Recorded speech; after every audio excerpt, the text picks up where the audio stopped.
Hello दोस्तों, मेरे YouTube channel पर आपका स्वागत है। तो चलिए कहानी शुरू करते हैं। कहानी अच्छी लगे तो प्लीज़ चैनल को लाइक और शेयर जरूर करिएगा। मित्तल चावला है उस चित्रांग और करण अभी बात कर रहे थे कि वहाँ पर आरोही आ जाती है। आरोही को देखकर चित्रांग उसे इग्नोर कर करण की तरफ देखते हुए बोला, मुझे जरा ऑफिस में कुछ काम था, मैं निपट कर आता हूँ। जिसे सुनकर आरोही उसे देखते हुए, रात हो चुकी है, ऑफिस बंद हो चुका होगा। चित्रांग आरोही की बात पर बोला, हम बॉस है, हम दरवाज़ा खुलवा सकते हैं। इतना कहकर चित्रांग फाइल उठाकर वहाँ से निकल जाता है। आरोही जाते हुए चित्रांग को गुस्से में देखने लगती है तो करण उसे देखते हुए कहता है, मॉम ने तेरे लिए डेट प्लान किया था, गई नहीं? आपको इतना ज़्यादा खुजली मची है तो आप चले जाओ ना, मुझे नहीं जाना। आरोही ने झल्लाते हुए कहा, जिसे सुनकर करण अपनी आंखें छोटी करके बोला, वो बिन पूंछ वाली बंदर की प्रजाति की औरत। पहली बात, मुझे ऐसे बकवास नाम से मत दर्शाया करो, अपनी बीबी को जाकर दर्शाओ। आरोही ने वहां से जाते हुए कहा। जिसे देख करण उसकी छोटी आंखों को पकड़कर बोला, उसकी चोटी को पकड़कर बोला, मुझसे जुबान लड़ा रही हो, तुझे मेरा डर नहीं है क्या? आरोही कोहनी से करण के पेट पर मारती है, जिस पर करण उससे दूर होकर अपने दर्द को कंट्रोल करते हुए कहता है, तुम सच में बहुत बेहुदा हो। चित्रांग से कहूंगा कि वह तुमसे बात ही ना करे। करण की धमकी को सुनकर आरोही फ्लावर के बास को उठाकर करण को धमकाते हुए बोली, अगर आपने ऐसा कुछ कहा भी तो चित्रांग से, तो मैं उसे आपके सिर पर फोड़ दूंगी, वरना आपकी बीबी को इंडिया छोड़कर आ जाऊंगी। जिसे सुनकर करण 2 कदम पीछे होकर बोला, तुझे डर नहीं है क्या? सच में? पहली बात, आप ये होशियारी जाकर अपनी बीबी को सामने झाड़ा करो, मेरे सामने मत झाड़ा करो। यहाँ इसके पीछे परी हूँ, वो भाव देने को तैयार नहीं, और आपको इस 2 कौड़ी के डेट की परी है। आरोही ने फ्लावर वापस उसके जगह पर रखते हुए फंस्ट्रक्शन में कहा। आरोही की बात सुनकर करण हंसते हुए बोला, हाँ हाँ हाँ, लड़कों को लड़की और सुशील सुंदर लड़कियां पसंद होती है, तेरी जैसी मर्दाना औरत नहीं। करण की बात से आरोही उसे घूरते हुए, अब उसमें भी मेरी गलती है जो मुझे मारपीट आती है। आप लोगों ने ही मुझे बिगाड़ कर रखा है, और आप ही मुझे मर्दाना कह रहे हो। वो भी मुझे यही कहता है। करण आरोही की बात पर दांत दिखाते हुए बोला, एक बात बोलूं, तुझे किसी लड़की से शादी कर लेनी चाहिए। आप भी उस चित्रांग से शादी कर लो ना, बीवी से कुछ नहीं मिल रहा, हर वक्त चाबुक लेकर उसको पीटने के लिए पीछे दौड़ती है, आपको पीटने के लिए पीछे दौड़ती है, और मुझे एडवाइस दे रहे हो। आरोही ने दांत पीस कर कहा। जिसे सुनकर करण आरोही के बाल को पकड़ते हुए बोला, किसी और का गुस्सा मुझ पर उतार रही हो बंदरिया। आरोही करण के पैरों पर जोर से मारती है तो करण उचकते हुए उसके बाल को छोड़ अपने पैर को संभालने लगता है, और गुस्से में आरोही को घूरते हुए कहता है, अब तो चित्रांग तुझे भाव ही मत दे, हर वक्त मारती रहती है, तुझसे बड़ा हूँ, छोटा नहीं। तो बड़े बनने वाला काम भी करो ना, मार खाने वाले काम करोगे तो मार नहीं खाओगे तो क्या करोगे? आरती तो उतारूंगी नहीं मैं आपकी। आरोही ने अपने बालों को ठीक करते हुए कहा। जिस पर करण उसके गले में अपनी बाहें डालते हुए कुछ पल सोच कर बोला, चल तेरी मदद करते हैं। आरोही सिर घुमाकर सिर उठा करण को देखते हुए बोली, आप सच में मेरी मदद कर सकते हो? करण अपना सिर हिलाते हुए बोला, तो कर सकता हूँ, लेकिन बीबी के सामने हाथ पाँव जोड़ने पड़ेंगे। हाथ पाँव क्यों जोड़ना? एक कान के नीचे रपेटा मारना ऑटोमेटिक आपके सारे काम करेगी। आरोही ने मुंह बनाकर कहा। जिसे सुनकर करण उसके सिर पर थप्पड़ मारते हुए बोला, इसलिए तू लड़की जैसी नहीं लगती, समझी? आरोही मुंह बनाते हुए बोली, अब आप उसके सामने लेट जाओ या हाथ जोड़ो, मुझे कोई मतलब नहीं है, मुझे बस मदद चाहिए। लेकिन आप मदद किस मामले में करोगे? करण आरोही से थोड़ा सा दूर हो उसे ऊपर से लेकर नीचे तक देखने लगा। जिसे देख आरोही खुद को ढकते हुए बोली, यार बेशरम की तरह ठड़की वाले काम मत करो, बहन हूँ मैं आपकी। करण आरोही के गाल पर थप्पड़ मारते बोले, पागल औरत, मैं बस देख रहा था कि तू लड़की किस एंगल से लगेगी।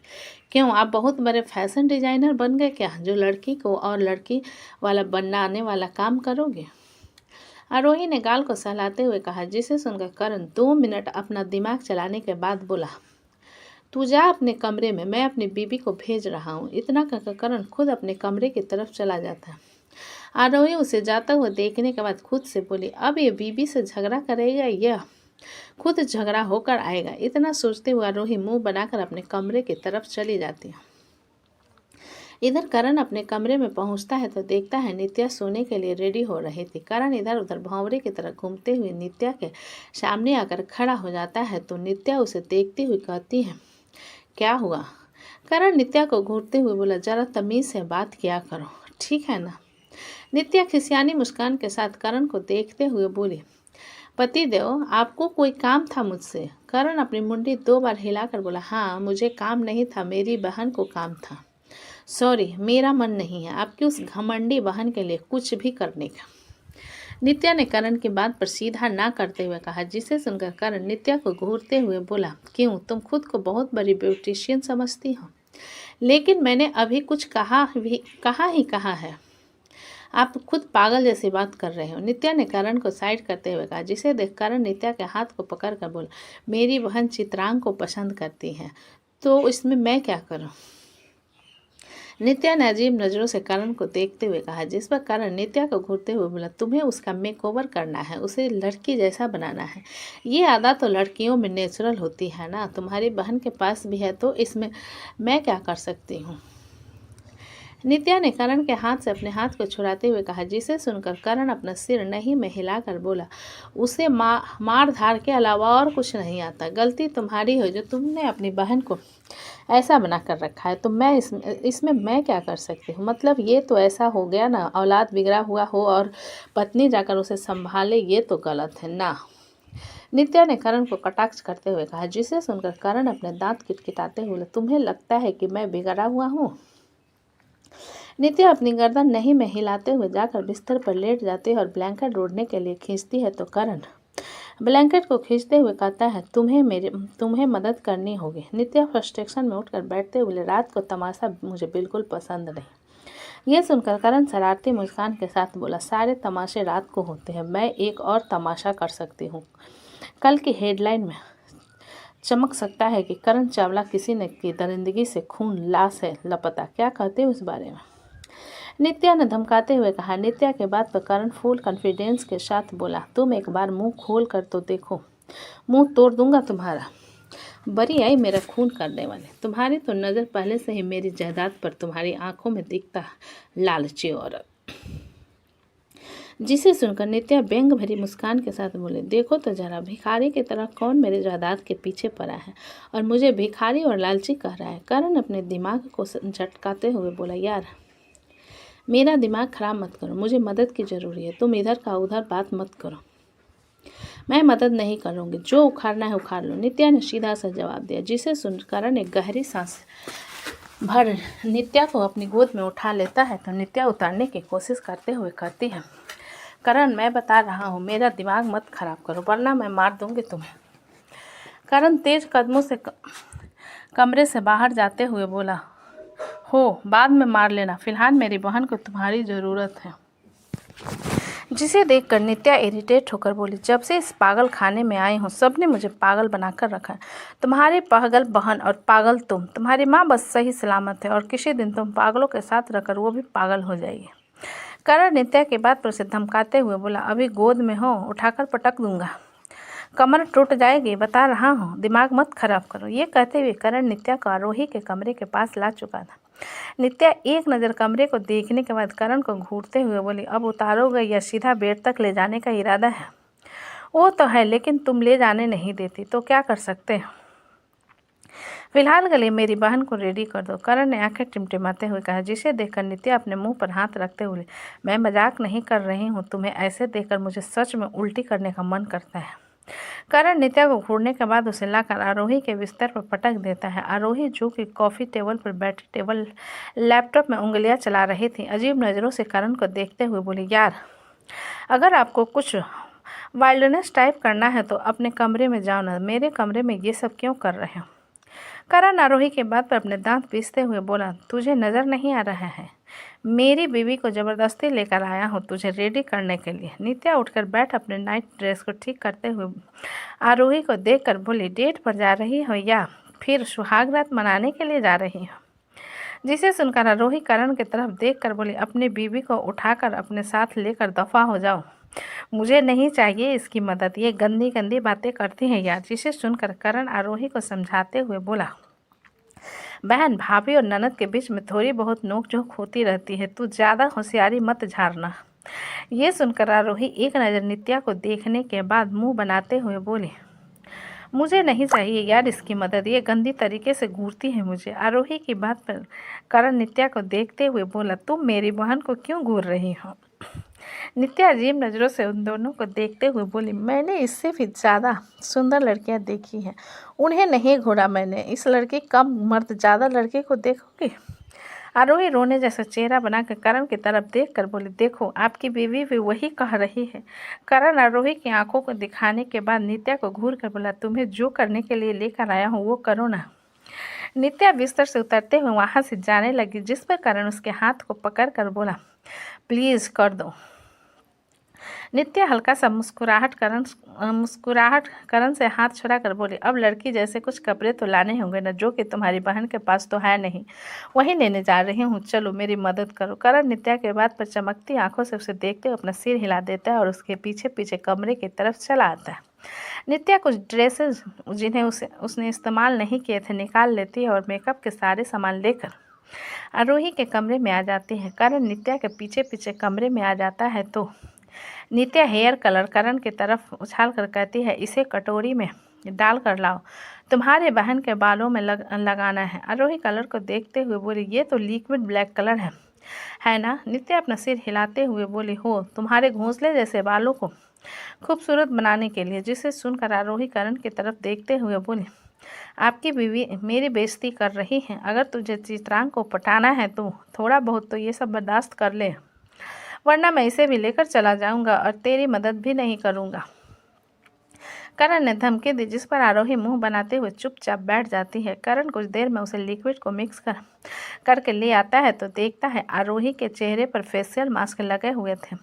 करण आरोही को देखते हुए नित्या की तरफ देख कर बोला, तुम ऐसे मेरे लिए रेडी क्यों नहीं होती। नित्या करण को इग्नोर करके अपना हाथ आगे बढ़ाकर बोली, दो।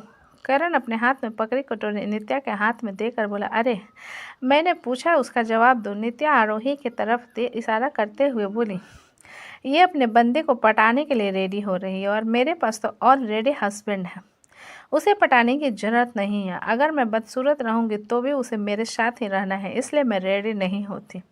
नित्या के बात पर करण मुंह बनाकर बोला, मतलब पहले मुझे तुम्हें पटाना चाहिए था, लेकिन मुझे नक्चरी लड़कियां नहीं पसंद है, तो मुझे तलाक कब दे रहे हो। नित्या ने एक्साइटमेंट में उसे देखते हुए पूछा, जिससे सुनकर करण उस पर गुस्सा करता, जिससे उससे पहले ही आरोही उसे देखते हुए बोली, मेरा काम होने दो, उसके बाद आप लोग होते रहना। करण आरोही के बात पर नित्या को घूरते हुए जाकर सोफे पर बैठ जाता और नित्या भी उसे इग्नोर करके अपना काम करना शुरू करती है। रात का वक्त सारंग विला में महक मृत्युंजय के लिए दूध लेने आई हुई थी। सब लोगों का डिनर हो चुका था, तभी उसे शिवराज और नीलिमा आते हुए नजर आते हैं। उन दोनों को देखकर महक नीलिमा से बोली, चाची आप लोगों ने डिनर कर लिया है। नीलिमा महक के बात पर अपना सिर हिलाते हुए बोली, हम लोग बाहर डिनर करके आए हैं और हम अपने कमरे में जा रहे हैं, बाय। इतना कहकर नीलिमा और शिवराज बिना महक पर ध्यान दिए अपने कमरे की तरफ चले जाते हैं।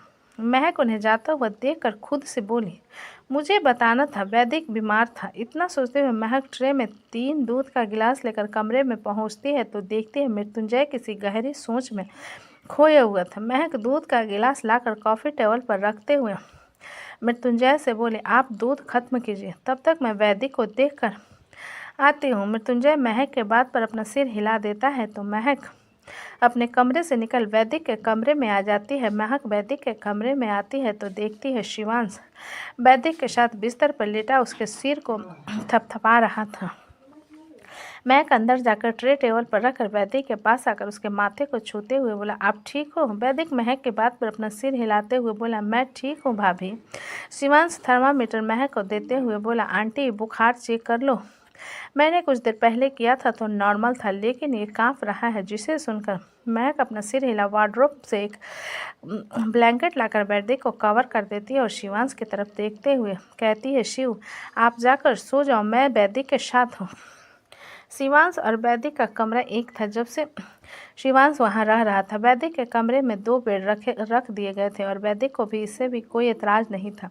वहीं शिवांश महक के बात पर अपना सिर हिलाकर अपने बिस्तर पर जाकर बैठ जाता है तो महक उसे दूध का गिलास देते हुए कहती है, इसे पीकर खत्म करो। शिवांश महक के बात पर अपना सिर हिलाकर दूध पीने लगता है और महक वैदिक का बुखार चेक करती है। उसे अभी भी थोड़ा बुखार था, जिसे देखते हुए महक वैदिक से कहती है, हम हॉस्पिटल चलें? वैदिक महक के बात पर अपना सिर नहीं में हिलाते हुए बोला, नहीं भाभी, वहाँ जाऊँगा तो इंजेक्शन लगाएंगे, मुझे इंजेक्शन से डर लगता है। जिसे सुनकर महक उसके सिर को थपथपाते हुए बोली, मैं गर्म पट्टी माथे पर लगा रही हूँ और दवा दे रही हूँ, दूध पीकर दवा खाकर सो जाओ। अगर कल सुबह तक आपका बुखार खत्म नहीं हुआ तो हम डॉक्टर के पास चलेंगे और आप कोई नखरे नहीं करेंगे। वैदिक अपना सिर हिलाते हुए बोला, ठीक है।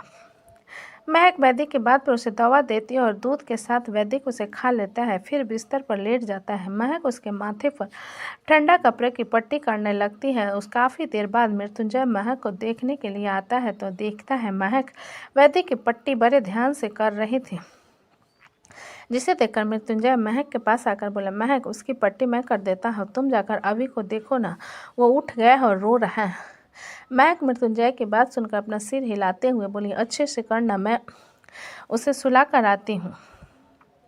मृत्युंजय महक के होठों पर हल्का सा किस करके मुस्कुराते हुए वैदिक के पास बिस्तर पर जाकर बैठ जाता है और महक उसे घूरते हुए कमरे की तरफ चली जाती है। महक कमरे में पहुंचती है तो देखती है अव्यक्त रो रहा था। महक जाकर अव्यक्त के डायपर को चेक करती है जो कि गीला था, जिन्हें बदलने के बाद महक उसे दूध पिलाते हुए थपथपाने लगती है। तो दोस्तों, कहानी कैसी लगी मुझे कमेंट में लिखें। अच्छी लगे तो प्लीज़ चैनल को लाइक करें, सब्सक्राइब करें और ज़्यादा से ज़्यादा शेयर करें। कहानी को पूरा सुनने के लिए धन्यवाद।